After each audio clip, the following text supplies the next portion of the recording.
Hello everyone, how are you? I hope you are all very good. So today I will take you the class number 18. Okay? Today is our class number 18 for the GK subject. Okay? This is the special class for RAMC, RMS and सैनिक school student. Okay? जो student सैनिक school के entrance इन सभी school के entrance examination की तैयारी कर रहे हैं.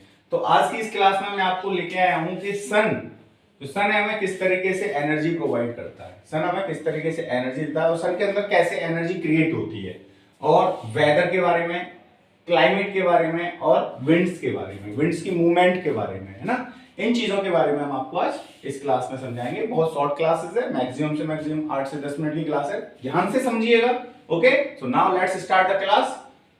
तो how sun creates energy, sun energy कैसे क्रिएट करता है, सन के अंदर इतनी सारी एनर्जी होती कैसे है. तो सबसे पहली बात, सन के अंदर जो एनर्जी होती है ना, उसमें प्रीडोमिनेंटली उसमें टू गैसेस पाई जाती हैं. There are two gases which are predominantly in the sun. First hydrogen and another one is helium. Okay, तो ये जो गैसेस पाई जाती हैं 3:1 के रेशो में पाई जाती हैं, 3:1 के पोर्शन में पाई जाती हैं ये दोनों गैसेस. यदि हम कहें तो 75% हाइड्रोजन और 25% हीलियम, है ना. अब किस तरीके से एनर्जी क्रिएट होती है. तो सन का जो कोर होता है, जैसे हमने उस दिन समझाया था कि अर्थ, जैसे हमारी अर्थ होती है, ऑनियन होती है ना, एक प्याज होती है ऑनियन, जैसे onion layer after layer onion के अंदर निकलते हैं, उसी तरीके से हमारी अर्थ होती है, वो भी लेयर आफ्टर लेयर. तो जितने भी सेलेस्टियल बॉडीज हैं, जितनी भी स्फेरिकल बॉडीज हैं, इसी तरीके से बनी हुई हैं.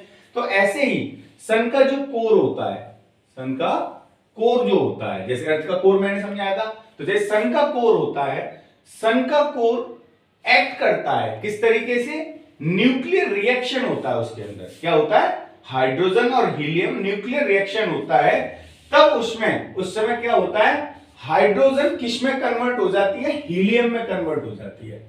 हाइड्रोजन गैस किस में कन्वर्ट हो जाती है, जब सन के कोर के अंदर क्या होता है, न्यूक्लियर रिएक्शन होता है. तो उस कंडीशन में हाइड्रोजन चेंज इनटू या hydrogen converts into the helium, helium में कन्वर्ट हो जाती है. And in this nuclear fusion, और ये जो न्यूक्लियर फ्यूजन होता है कोर के अंदर, during this period the sun created tremendous heat and energy, heat and light. तो उस समय क्या होता है, बहुत सारी एनर्जी प्रोड्यूस होती है सन के अंदर.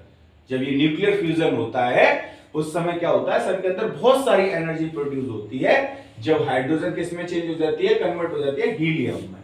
और वो एनर्जी सन के चारों तरफ फैल जाती है, चारों तरफ फैल जाती है. इस तरीके से सन की एनर्जी क्रिएट होती है.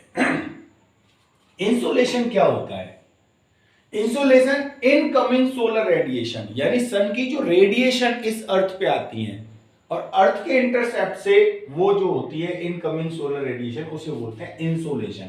जो अर्थ पे हम गर्मी देखते हैं, इस सरफेस पे, अर्थ के क्रस्ट पे हम जो गर्मी होती है उसको बोलते हैं इंसोलेशन. हीट वेव, है ना, इसको कई बार क्या बोल देते हैं, हीट वेव भी बोल देते हैं. ओके, अब देखते हैं वेदर. तो वेदर क्या होता है, यानी changing condition in the atmosphere day to day and hour to hour. Atmosphere में जो चेंजिंग होती है, hour to hour, day to day, घंटे टू घंटे बदल जाता है, दिन प्रतिदिन बदल जाता है, उसको बोलते हैं वेदर, यानी कि मौसम. है, सुबह मौसम ठंडा होता है, दोपहर को गर्म हो जाता है, शाम को मीडियम हो जाता है. तो ये जो चेंजिंग कंडीशन है एटमॉस्फेयर की, उसको हम बोलते हैं वेदर. क्या बोलते हैं उसे, वेदर, है ना. और वेदर, क्लाइमेट क्या होता है, climate is the sum of weather which measured for a long time. एक लंबे समय तक वेदर के सम को, वेदर के टोटल एडिशन को हम किसी जगह का क्लाइमेट कहते हैं. हैं, कि मान लो अगर if we want to know the climate of any place, तो क्या करना है, we have to sum the weather of that place for a long time. लंबे समय तक हमें उस जगह के वेदर को फील करना पड़ेगा, है ना. उसके बाद हम वहां के क्लाइमेट को, जो एवरेज वेदर कंडीशन होती है किसी भी जगह की, है, average weather condition at a place for a long time, that is called climate, उसको बोलते हैं क्लाइमेट। इसको क्या बोला जाता है? क्लाइमेट बोला जाता है। किसी जगह की एवरेज वेदर कंडीशन को वहां का क्लाइमेट कहते हैं। जैसे हम कहें कोस्टल एरिया का क्लाइमेट कैसा होता है? ज्यादातर मॉडरेट एंड ह्यूमिड क्लाइमेट होता है, ना ज्यादा गर्मी होती है ना सर्दी, लेकिन वहां पे ह्यूमिडिटी बहुत होती है बिकॉज ऑफ द सी, समुद्र की वजह से वहां पे ह्यूमिडिटी होती है। नॉर्थर्न इंडिया का क्लाइमेट कैसा होता है? जनरली ठंडा होता है, तो हम कहेंगे the climate of north India is cool and the climate of central India during may and, climate generally कैसा सेंट्रल इंडिया का गर्म रहता है। या हम कहें कि राजस्थान का क्लाइमेट कैसा होता है? गर्म होता है। डेजर्ट्स का क्लाइमेट कैसा होता है? गर्म होता है, जो थार डेजर्ट है। अब देखो विंड क्या होता है, यानी मूवमेंट ऑफ एयर, हवा की जो मूवमेंट होती है, हवा की जो गति होती है, हम उसको क्या बोलते हैं? विंड बोलते हैं। विंड किसे बोलते हैं? The movement of air, that is called wind. अब जो एयर की मूवमेंट है, विंड है, उसको हम पोलर विंड कहते हैं, जेट स्ट्रीम भी कहते हैं, मानसून विंड भी कहते हैं और लू भी कहते हैं। कैसे? पोलर विंड हम किसे कहते हैं? यानी कि पोलर विंड जो चलती है high pressure area to low pressure area की तरफ चलती है। और ये कहां से कहां? जैसे 60 डिग्री लैटिट्यूड और पोल के बीच में, जैसे हमने लैटिट्यूड उस दिन पढ़ाए थे, इक्वेटर से दोनों साइड में 60 डिग्री लैटिट्यूड और पोल के बीच में जो हाई प्रेशर एरिया से लो प्रेशर एरिया की तरफ हवाएं चलती हैं, उन्हें बोलते हैं पोलर विंड। हाई प्रेशर का मतलब समझते हैं? हाई प्रेशर हमेशा इक्वेटर पे सबसे ज्यादा हाई प्रेशर होता है और पोल पे हमेशा प्रेशर कैसा होता है? लो होता है।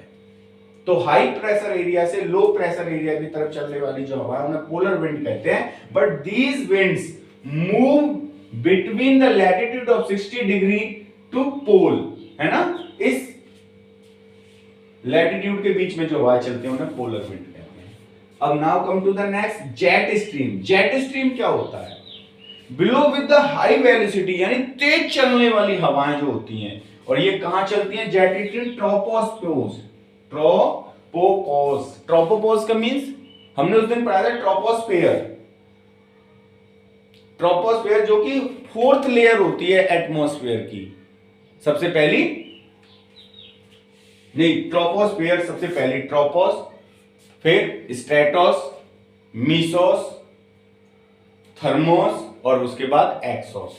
तो जो ट्रोपोस्फेयर जो लेयर होती है, ट्रोपोस्फेयर है ना, उसमें जो चलती है ट्रोपोस, उसकी जो लास्ट लेयर होती है उसमें जो चलती है तेज हवाएं, बहुत हाई स्पीड विंड, जिनकी वेलोसिटी बहुत तेज होती है, उनको बोलते हैं जेट स्ट्रीम। लगभग इनकी स्पीड 150 किलोमीटर की स्पीड होती है, तेज चलने वाली जो हवाएं होती है ट्रोपोस्फेयर में, है ना। मानसून, ये सीजनल विंड होती हैं। मानसून क्या होते हैं? सीजनल विंड होती हैं। ये हमारे नॉर्थ इंडिया में बहती आती है ज्यादातर सी टू लैंड, यानी कि समुद्र से लैंड। जब गर्मी होती है नॉर्थ इंडिया में तो उस समय सी टू लैंड चलती हैं समर में और लैंड टू सी विंटर में। तो जैसे मई जून के महीने में ये अपने साथ मानसून लेकर के आते हैं, जो समुद्र से हवाएं चलती हैं लैंड की तरफ, है ना, और फिर लैंड से समुद्र की तरफ ये वापस होती हैं, जिस समय उन्हें रिट्रीटिंग मानसून बोलते हैं। जब सी टू लैंड होती है उन्हें कमिंग मानसून बोलते हैं, और लैंड टू सी जब जाती है तो इन्हें रिट्रीटिंग मानसून कहते हैं। और ये विंटर के समय में होता है, अक्टूबर। तो साउथ इंडिया में अक्टूबर के महीने में वहां पे बारिश होती है। जैसे मानसून की अगर हम बात करें, साउथ इंडिया में आंध्रा है ना, केरला, आंध्रा है, तमिलनाडु है, वहां पे अक्टूबर के समय में मानसून होते हैं। लू क्या होती है? यानी in the north India hot and dry winds below, उत्तर भारत में जब गर्मियों में तेज हवाएं चलती हैं, गर्म और ड्राई सूखी हवाएं, उनको बोलते हैं लू, है ना। गर्मियों में नॉर्थ इंडिया में तेज और यानी गर्म और ड्राई सूखी जो हवाएं चलती हैं उन्हें बोलते हैं लू। इनको हीट वेव्स भी कहते हैं, है ना। तो क्या बोलते हैं? हीट वेव्स भी कहते हैं। ओके, तो ये पॉइंट थे इनसे रिलेटेड जो मैंने आपको समझाए। ओके, तो इनको एक बार फिर से नोटिस करना और इनको मेमोराइज करना। Okay, thank you and wish you all the best.